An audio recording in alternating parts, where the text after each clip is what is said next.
Ravalomanana, rabatsika omeny tompo zao andro firavavona lehibe amin'ny Pentekosta izao. Ka androrantsika ty Hafatra Pentekosta farany atolotra amin'ny Filohan'ny FJKM ity. Manao hoe mandehana araka ny fanahy masina. Araka ny nanafarany apôstôly Paoly azy ao amin'ny Galatiana 5:5-10. Ny Pentekosta dia fotoanan'ny fahatanterahan'ny teny fikasana nampanantenan'i Jesosy.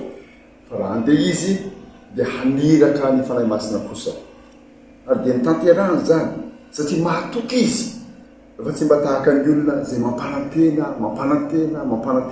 nefa tsy manatanteraka akory ka mampanantena tsy misy. Rehefa nampanantena izy dia nanatanteraka izay nampanantenay menitsika ny fanahy masina ho fanairana antsika mahatoky amin'ny teny natao zany. Koa mandehana araka ny fanahy masina. Ny Pentekosta dia fotoanan'ny Hery, rivotra mifofofofo sy lera maro nitarena afo no niseho tamin'ny latsahan'ny fanahy masina. Tonga nirehidrehitra tamin'ny toviteny, ilay Petera kalosa efa nandahy telo ny tompony. Ho anao koa izany Hery mahagaga zany. Araka ny nampanantenain'i Jesosy hoe hahazo hery ianareo amin'ny latsahan'ny fanahy masina aminareo, ary vavolombelo ianareo.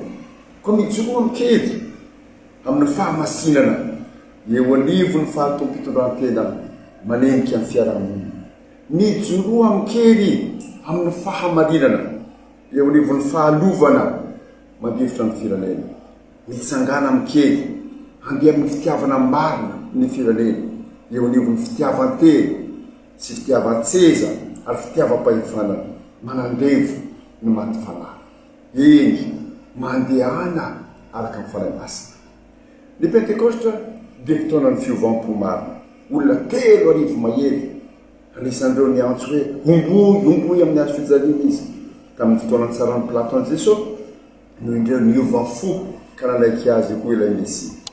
Koa araroto zao fotoana izao, tsy ampiasana amin'ny fivavahana ho ankosoka hanafenana ny fanampoan-tsampy zay atao any amin'ny afina.